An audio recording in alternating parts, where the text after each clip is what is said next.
On my spiritual journey, I've read many books, listened to many talks, took part in many different spiritual practices. I looked far and wide to get to the truth, to understand, to see what reality is about, why this is all here, what's really going on. But along that journey, I stumbled across non-duality.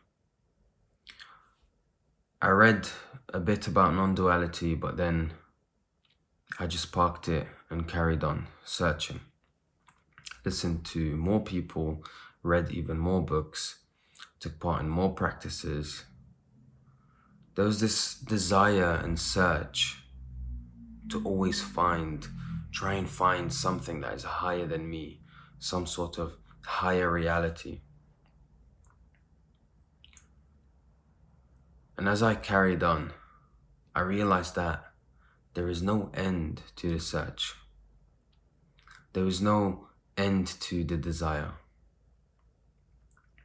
Desiring enlightenment or desiring some sort of spiritual fulfillment is no difference to desiring food or desiring some cake or money or anything that may be deemed as unspiritual.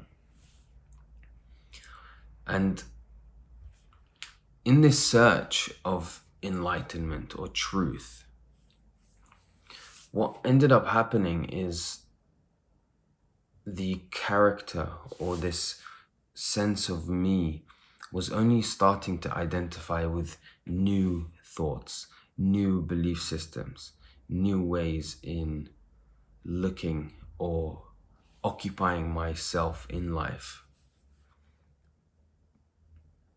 And it's literally like I was wearing one jacket, took it off, and now I'm slowly replacing it with a new jacket. And so then I realized that if there is no end to this search, then what happens? What am I really searching for? Is there no means of being absolutely fulfilled regardless of what I am searching for?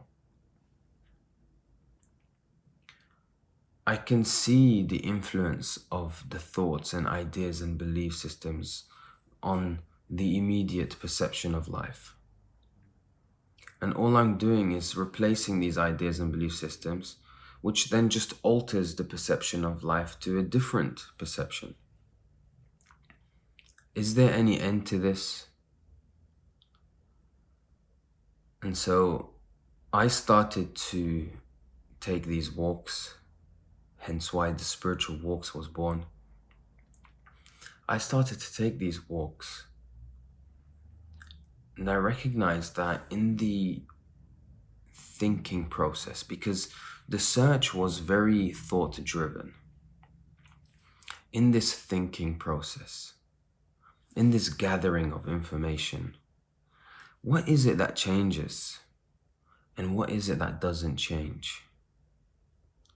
I stumbled across this simple inquiry.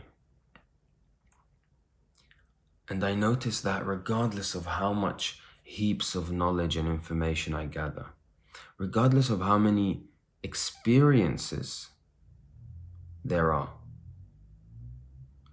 these experiences are then accumulated in the form of memory, which can also be identified with, and then an attachment can be developed to this memory.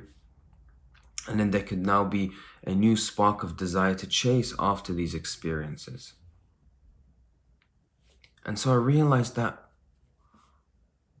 what is it that changes and what is it that doesn't change? Regardless of all of that which changes and accumulates, there is the unchanging.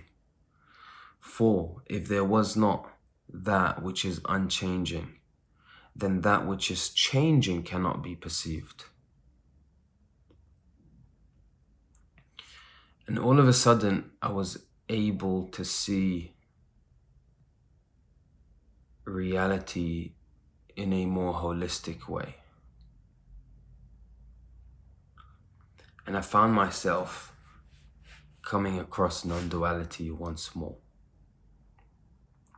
And I feel like this might be in a lot of spiritual seekers' experience, where you stumble across non-duality at some point and then you come back to it. Now, non-duality isn't glamorous. It's not fancy. There isn't many different colors and shades. It's very direct and straight to the point. Possibly why I wasn't so interested in it to begin with. But that's the thing. Is it about interest? Interests are changing.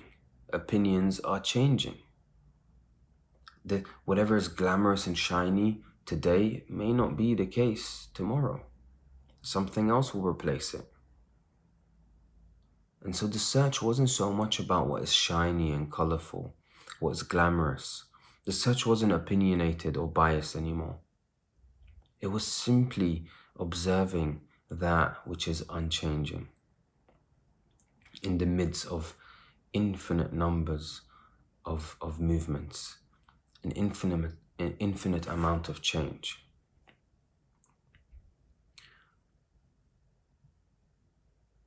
And so self-inquiry became a thing before I even read about self-inquiry, before I even discovered it.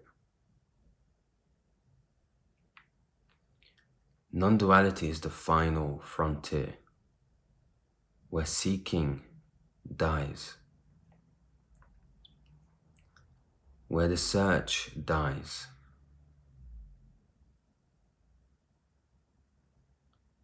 But is there a difference between the you that is searching and the you that doesn't search anymore? There is no difference. The you that is searching may be propelled towards a certain direction. And then the you that doesn't search anymore is not propelled in that direction anymore. But in both cases, it's you. And so really cementing or resting in this recognition of the unchanging, regardless of the thoughts, the opinions, the memories, the beliefs, the experiences, regardless of all of this,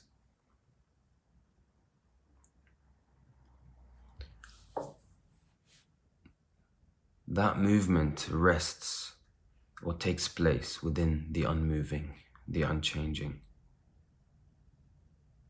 You can call this the sense of being, you can call this awareness, you can call this consciousness. These are all labels pointing towards the same thing / no thing. It's that which allows the recognition of all things.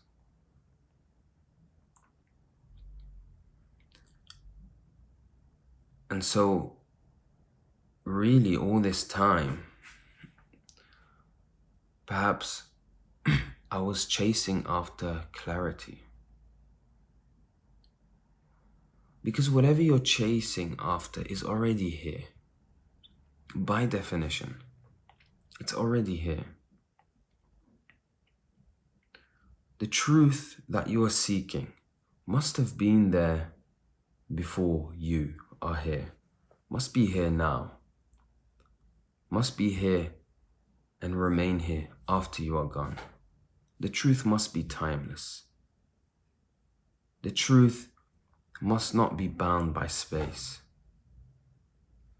Because if it's not within these laws or confines, or if it's not under these statements that I just mentioned, then it's something that is changing, it's fleeting, it has an end. So by definition, it can't be something that changes. It can't be something that has an end or a start. And so what is that? It's not an object. It's not thoughts. It's not anything that falls within perception. It is that which recognizes all perceptions, regardless of how they are swayed by thoughts, opinions, and beliefs. And so really, we are here to rest in this perception. This is Hassan from the Spiritual Walks, and we are all on a journey towards the truth.